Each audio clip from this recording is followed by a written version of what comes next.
Hi, everyone. So my name's Harry. I'm the CEO and co-founder at a company called Treeconomy. Treeconomy is a climate technology business based here in London on a mission to unlock nature's value. So we believe that nature has intrinsic value. In fact, this is actually quantitatively true. Nature delivers about $70 trillion of ecosystem services every single year to us as humans. Unfortunately, we don't quantify nor value these services in our day-to-day lives.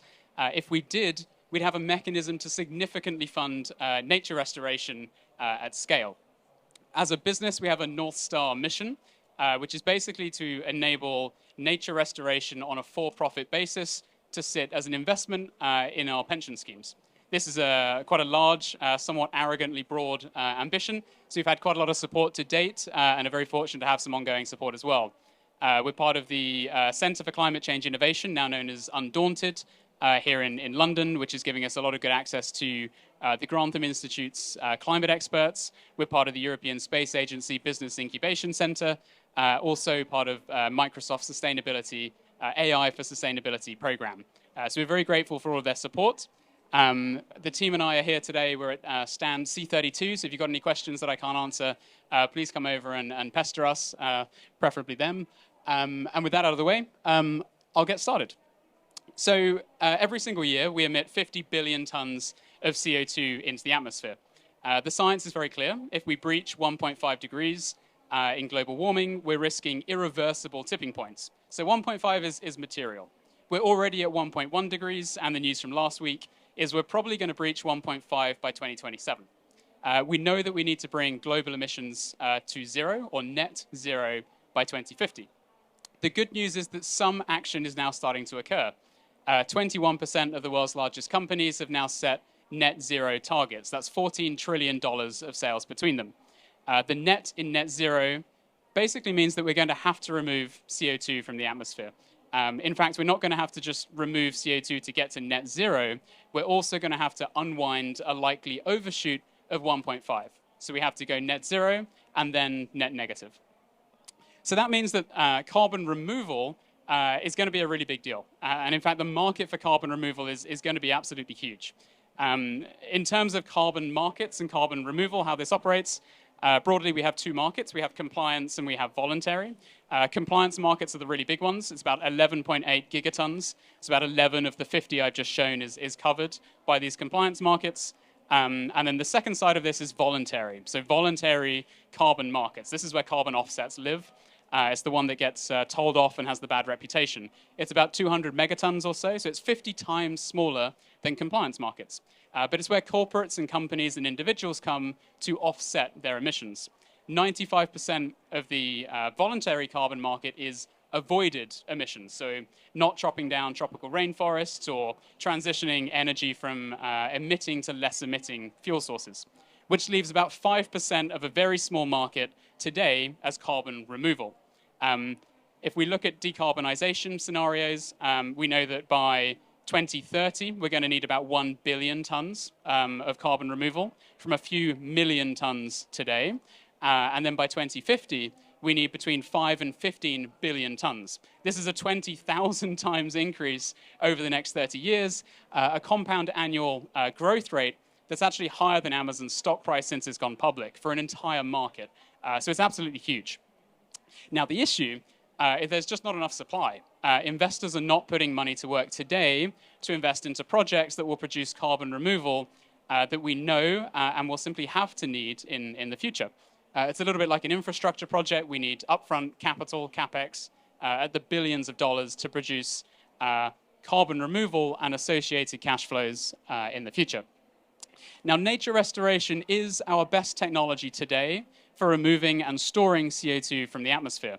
It's actually been shown that it can produce more than 1/3 of the mitigation action that we need by 2030. So it's the lowest cost, the most scalable technology, and it's pretty impactful as well at about 1/3 of what we need. The issue, though, with nature is that it has a really bad reputation. Really, that's come from a lack of trust from the current carbon offset and carbon projects that exist today. Many of you have probably seen the Guardian articles from the last few months. which have quite rightly been slamming a lot of the projects that currently exist. Whether the numbers are correct or not, it's directionally the correct argument. It's been a bit of a wild west over the last 10 years in the voluntary carbon market. And frankly, this is where Treeconomy steps in. We're building a carbon accounting system for nature, essentially enabling stakeholders and people to make sense of the natural world. As a company, we are the digital interface between the natural world and the digital world, allowing stakeholders to convert ecosystems and nature into tangible data points.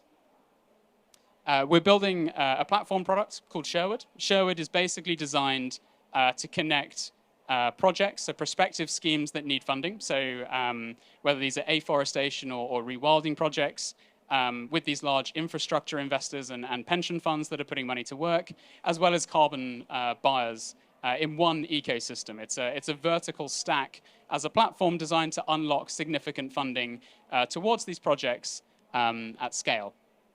In addition, all of this is then underwritten with very high resolution remote sensing and AI technology, bringing trust and transparency to a market where this is significantly lacking. In terms of the technology set that you can then actually see behind me, this is really where we specialize. We use a mix of very high resolution remote sensing from satellites and drones. For satellite technology, for example, we'll use 30 to 50 centimeter resolution satellite images and 2 to 5 centimeter resolution drone data in 3D. What this then means with AI programs is we can actually go around and literally count every tree within a forest. If you're doing a carbon stock assessment of a forest, it sounds very simple. We basically need to know how many trees there are and then how big each of those trees are. So what we're building is a system to go and count those trees, and then with a 3D data underneath it, we can actually calculate the height of a tree and then replicate this over the entire forest ecosystem. It means we have a really high quality carbon stock account over that forest, which can be repeated on a time series. So we can do it in year 1, year 2, year 3, and literally visualize the increase in that carbon stock over that period, which brings the necessary level of trust to those who are buying the carbon credits, as well as confidence to the investors who need to put that money to work. If you think about the investors that we're talking about here, these could be pension funds, regulated institutional investors. They don't get out of bed for more than $100 million, so they're putting a lot of money on the line by default. They're also financially regulated, so they need to be able to report on asset values and the volume that sits within here. So Sherwood basically provides this back to them. And then one of the most important pieces is that we can provide traceability through a value chain. We're talking about the transactions in carbon credits. These are units of CO2. CO2 is an invisible gas. So we have a commodity-like market for trading. If you take the manipulation that could happen in something like the nickel market or the oil market, where you have a physical commodity, imagine what can happen when that commodity is quite literally invisible. You absolutely need this kind of data in order to be able to trace this back through. As a company, we're focused really on the supply side of the carbon market. So we focus a lot of our conversations working with landowners, project developers, and then most recently with the investors who are investing into these schemes, putting the money to work. We sell Sherwood and the associated monitoring that comes with that to these asset managers. We're starting to work with some of the UK's largest asset managers now as they build really exciting nature restoration and carbon removal funds. In addition to this, we also then sell the carbon removal credits that come out of these projects. We've seen a significant price premium for the credits that we've sold, about 50 to 300% above market average pricing, which is really significant because it tells us two things. First of all, it tells us there's a real appetite for highly quantified, truly evidenced carbon removal credits. And it also tells us there's simply not enough supply, hence this huge supply-demand imbalance and high pricing. We sold out of our inventory in 2022 and are only just about to be able to bring our next batch of schemes to market halfway through 2023. Essentially, there's a lot more work that we need to do, but also as a wider market environment, a lot more projects need to come online very, very quickly. Now, I've talked a lot about the technology and the tech set that we're building. We are a tech-first business. We're remote sensing first as a company. But the thing actually that I'm sort of motivates me the most is actually working with these fantastic schemes. I was very fortunate yesterday to be up in the Midlands on a rewilding project that we're working with, where they're looking to restore about 600 to 700 hectares of previous intensive agricultural land. If our whole operating model as a business is to provide transparency and better pricing for the best projects in the world, we need to make sure that we're working with those best projects. There's no point having brilliant technology over quite disappointing and quite poor projects. So the thing I'm really happy with is the spread of projects that we're now starting to bring to market. We've got native afforestation and ancient oak beach restoration schemes up in Scotland, as well as working with the Alliance for Saving Scotland's Rainforests. So 23% of Scotland's west coast should technically be a temperate rainforest. We've got some schemes in Canada that we're starting to work with, restoring a native Arcadian rainforest ecosystem over there. We're working with the world's largest edible food forest in Ecuador, which is super exciting.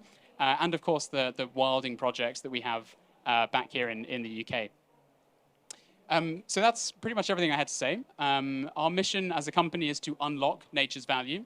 We're looking to use software technology to unlock nature's technology, bringing quantification, impact, and for-profit nature restoration to scale. Thank you very much for listening, and I can take questions. Great. Can I get this on? Thanks. Hi, I'm Vicky, work in sustainable tourism. What's your process for onboarding afforestation sites? I know certainly some of the people I know in tourism worldwide would be quite keen to sell carbon credits, but it is such a mission to get through the various procedures that they've basically given up on a lot. Yeah. No, it's a good question. So, I mean, I suppose the process in theory should be that you have an area of land. You then pull together a plan and a process to get the trees planted. And if they're going to be a carbon project, you then have to go through validation with a standard internationally. So we work under these different standards. We're standard agnostic. We don't really mind whom we work with. There has to be some kind of third party involved. But that's kind of the default level as exists today. And we don't think the processes today are particularly good. So as a company, we take quite a hands-on approach to work with landowners. In the UK, we self-develop projects. Outside of the UK, we're spending a lot of our time building partnerships with in-country partners. So on the ground in Canada, in Brazil, in Ecuador, and just starting with 3 Central African countries as well, we have development partners who will do community liaisons. They will do tree sourcing, they'll do the planting, and do it that way around. So it's kind of a 50-50 partnership between the ground team and then us as a technology business to scan and baseline those projects. Another question?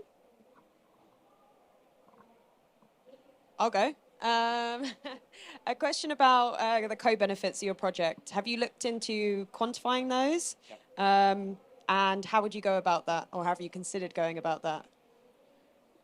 Yes, we have. So the question, yeah, co-benefits. So in case anyone's not aware, within the carbon market, you buy a carbon credit from a project, and then people talk about co-benefits. These could be social co-benefits to communities or biodiversity benefits that go along with that. So we have 2 frameworks that we go through internally when we assess this. First of all, for projects, because we come in very early in a project life cycle, we're normally there within the first couple of weeks or months of scoping a scheme.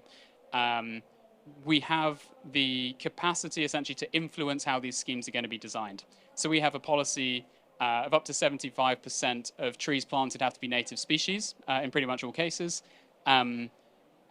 which we then implement. And essentially, if that's not going to be the process, we simply won't work with it because we don't have faith in what they're doing. So that's kind of number one, which means that from a biodiversity perspective, we're ensuring that we're planting the right trees in the right place as that goes. And then the second side of that is to try and get a little bit more sophisticated around how we convey co-benefits. So fundamentally, you're buying a carbon offset credit because you have to negate or combat emissions that you've released or will release into the atmosphere. So it has to be a good carbon unit to begin with. So what we're starting to think about is how do these co-benefits that are often given as like a side story to the main event, how do they actually influence the quality of the carbon unit itself? So if you have a more biodiverse forest, it's more resilient to pestilence and storm events, for example, and can bounce back quicker. So the carbon that you're selling is then more durable and more valuable as a fundamental carbon unit rather than carbon with a nice story attached. And likewise, that's the same for the social co-benefits. If people care about the ecosystem more, they'll look after it and they won't damage it as frequently. Again, extending the duration and the permanence and the underlying quality of the carbon unit itself, which we can then price into that carbon credit and actually sell onwards at that higher pricing. So it's kind of, yeah, two sides. Yeah. Great. Thank you very much. Round of applause, everyone. Thank you.